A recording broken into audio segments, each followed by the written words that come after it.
I'm Tom Casperson. I'm the state senator for the 38th Senate District. I'm John Keevala. I'm the state rep for the 109th District. I'm Ed McBroom. I'm the state representative for the 108th District.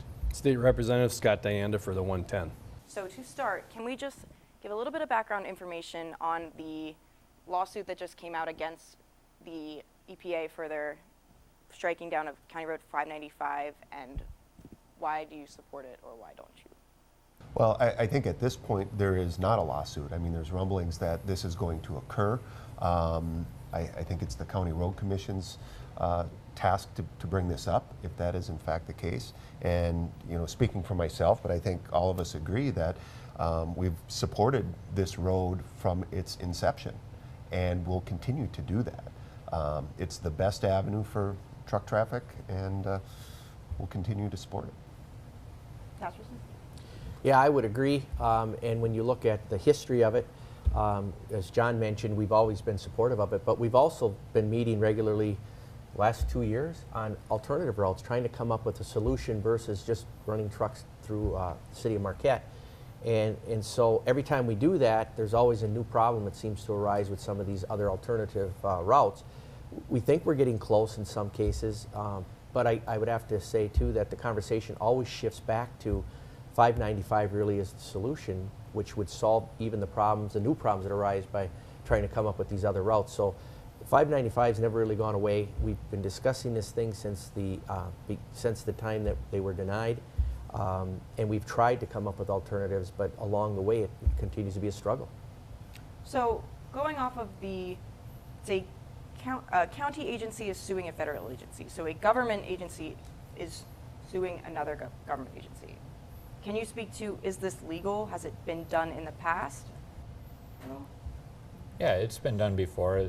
It's not, if states sue the federal government, there's cases where small cities, towns, even individuals have sued the federal government when they feel that the government has exceeded its authority or gone outside the scope of the laws. It's not unprecedented or even all that unusual, but it certainly is a difficult task to undertake, and a very serious one that takes a lot of planning and work ahead of time before venturing out that direction. Good. You want to speak to it? Definitely. I think that, you know, we look at a lot of things that are happening across our state when developments come into play in the certain communities, and we're always challenged when it comes to developing road systems. You know, there's a lot of challenges up here that are very unique because of the area that we're in. But when we look back in the history, if we didn't have some of these industries, we'd never be up here. You know, the logging industry along with the mining industry is what built most of the 110th district in those 7 counties. And we do have a public road system that's in place. So to take a look at what's happening here in Marquette County, I represent Powell Township, and it's a big concern with me with the safety of the public. You know, just with this recent accident that we had, it was just, thank God that nobody got hurt. I know you were telling me that you used to work for MDOT and you understand what goes behind this. So what do you see in the situation that you have background info and why you think this should happen? Well, I think that because of the road system and where it would be placed, we'd have less traffic on there with pedestrians. And that's a big thing, is to be able to have a road system where it would be created to get a lot of this truck traffic off of the very populated areas of Marquette City. This would be a lot more of a better situation to be moving a lot of that tonnage, to be able to have it come through an area that's unpopulated. So with the recent accident that did happen, what does this do for your argument? I think it really shows exactly why this road should have been permitted in the first place. This is a great company that owns these trucks. And they're brand new state-of-the-art trucks, and they're well-trained drivers, but they're driving down what is a notoriously dangerous highway, County Road 550, going through Northern Michigan University's campus, by a school, and exiting into the busiest, most dangerous intersection in the Upper Peninsula. And so you got to look and say, we're going to have incidents going forward when you drive this many miles. I think this alternative route is not only much shorter, it would be built to much safer standards than 550. And I think, again, that accident shows exactly why this should have been done in the first place. you know, that gets to the heart of really the discussion we had initially when 595 was really on the table, and they were negotiating to get through the objections that the EPA kept offering up. And one of the frustrations I had being involved in those objections and trying to figure out how we can work through it was safety was never considered in their scope of things, because that got brought up to them and they never really responded to us on that. And yet, you know, worrying about the wetlands was a major factor for them, and I get that as well. But in the case of 595, 26-to-1 mitigation on wetlands was unheard of. So on the wetland side of it, the folks involved as far as building the road and constructing the road and using the road were willing to really step up to the plate and set precedent actually as to how far they would go to protect the wetlands. And yet on the other side of the equation, we couldn't get the department, in this case the EPA, to even consider the safety factor and balance that out with going through Marquette, going through Ishpeming, going through Negaunee. And trucks go through there all the time. This was just a matter of we knew there'd be more traffic, and if we could avoid it, why not? And then you look at the safety side of it and the fact that this road would have created a shorter corridor. The whole idea behind it was to straighten out the corners, make it a better two-lane highway. And none of that was good enough. They just continually have come up with objections that don't make any sense when you consider all the things that have actually happened. And by the way, the county road itself, a lot of people try to leave the public with the impression that there's nothing there now. It's just this wilderness, vast wilderness area. And the EPA talked in those terms a lot. And yet there is a pretty heavy-duty gravel road back there right now. And a lot of that infrastructure was put back there by the logging industry through the years. I've hauled wood off of there, out of that area. So if we're going to talk about wilderness areas, then I think we should be taking a look at the logging industry and give them a lot of credit here, because they created quite a wilderness area with the fact that over 30 years they've been working back in that area, probably longer. So it's not quite as we're being told, and that's been somewhat frustrating with this whole process. So this gravel road that's there now, that is not inflicting on the wetlands area, but it would be making the 595, that's what would be? Well, you're kind of making the argument that we were making. You've already got a road there. And so I don't hear anybody complaining about that particular road. In fact, a lot of people that enjoy the great outdoors and would call that a wilderness area actually use that road to go back there and enjoy the great outdoors. So they're not particularly staying out of this wilderness area, and they're using the existing road that's there. The problem with the road that's there is it's curvy, it's a gravel road. They were trying to set it up for a two-lane road that could handle year-round traffic, which gave the advantage to the folks over in the Big Bay Area, shorter access to get out for emergencies. The timber could benefit from it. Certainly the mining industry would benefit from it. And anybody recreating back there or wanting to go back there to recreation would also benefit from it. And at least I felt none of that was considered in part of the equation. And that doesn't mean that when you put it on the scale of justice that it would win, but we felt like it was never even put on. It wasn't even considered. It was all about the wetlands, the wilderness area, and we need to preserve this for some reason and not touch it. It just seemed to go pretty far. Well, and Tom mentions the 26-to-1 ratio. When you do a project, and of course they would have had to straighten out corners, and there were some connections that needed to be made. So there were wetlands that were going to be impacted. When you do a project, to get it permitted, you have to mitigate.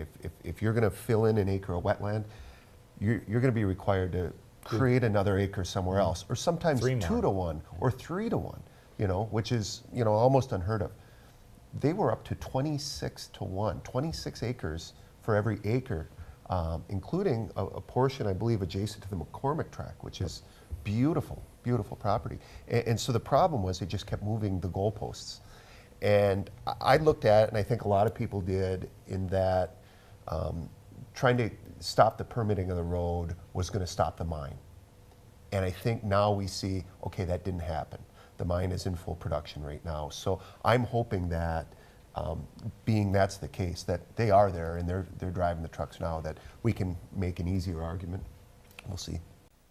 All right. Well, Mr. McBoom, what do you hope will come from all of this? What do you hope to see happen? Well, aside from just moving forward with County Road 595 and taking advantage of the real blessings it can bring as far as removing the traffic from the university campus and reducing a lot of the mileage and fuel expense, burn fuel that we're getting, I think that there's a larger precedent that hopefully can be set, and that's you know, when communities and when areas come together, or when a whole state, as was the case here, where we had support from everyone at the local level to the top of our state, including our congressional delegation, when you get that kind of support for a project and the community wants to move ahead with that, why should one agency just be able to just nip it in the bud with very poorly threaded together reasons? So hopefully this case can set a precedent in the future that allows communities and their state to work together for development, for the common good, for mutual benefit, and forces the federal government or any agency that would even attempt to stop that to stand back and say, you know, this is what the people want. This is what the people have asked for. This is what their elected leaders are doing. This is from the local level on up. We need to change that whole mindset so that there can be an acceptance at the federal level that we are a sovereign state and that we have the ability to take care of these things. We have a government agency in Michigan that watches over the environment, does a good job most of the time, and is working with the EPA constantly. Why is the EPA stopping us from doing this? And it's just really affrontive to those of us who live here to constantly have our whole future fate decided by some paper pusher in Washington, D.C. And it's just really aggravating. I hope that this lawsuit sets a better precedent for the future, and whether it's for, you know, the fact that we want to continue to have freedom to burn wood to heat our homes, or the freedom to build a road that we need for our area, these freedoms are important. And I also hope that it gives us a little common sense dose back to Washington. It says, look, the UP is a beautiful place. We love it here. We're very proud of what we have. But you know what? People have been building roads in the UP for over 100 years, and we still have a very beautiful, wonderful place to live with great wildlife, great trees, great water. Is really building one more road, the first new road built for what, 50 years, going to be the end of all of that? I don't think so. Would you guys all agree with that? Absolutely. Absolutely. I'd like to say one other thing too, to Ed's point, to the fact that, you know, Michigan's one state, and we see projects that go on in lower Michigan with new expressway exits that get permitted. You know, I don't think there should be any difference between County Road 595 in Marquette County or a new international crossing in the Detroit area. I mean, it impacts us economically, it impacts our way of life, and I think that it should be one. Okay. Anything else you guys want to add to that specifically before we move on? Well, I think Scott brings up a great point. It'll be interesting to watch, and I have been, and I know the rest of us have watching the permit process. What I'm looking for is fairness and justice. And Scott, you bring up the bridge down in the Detroit area. It'll be interesting to see the permit process, how that unfolds, because as important as that bridge is to that area, that region between Canada and Detroit, I concur it's an important issue. And we can debate whether it's needed for right now or not, but ultimately I think it is an important issue. And if that gets permitted, you have to ask yourself, how can they get through that maze, and yet a simple road in the Upper Peninsula turns into this major undertaking, and the EPA, in their infinite wisdom, believes they need to come in and get involved with us locally here to deal with this, when we have, as John had mentioned, qualified people to do this. They've looked at it, they've studied it, and we're still spinning our wheels on this thing because of the EPA, I believe, thinking they have this infinite wisdom. And the fact that they're not recognizing the citizens, in my opinion, based on the outreach we've had, is even a bigger atrocity, because that's not our form of government. It should not be an agency governing over us. They should have to react somewhat to the will of the people, and to just arbitrarily decide, we know better what you need than you do, so we're going to make this decision. I think if we don't have some challenges to those things, we're down a slippery slope that could be very dangerous for our way of life as far as losing it.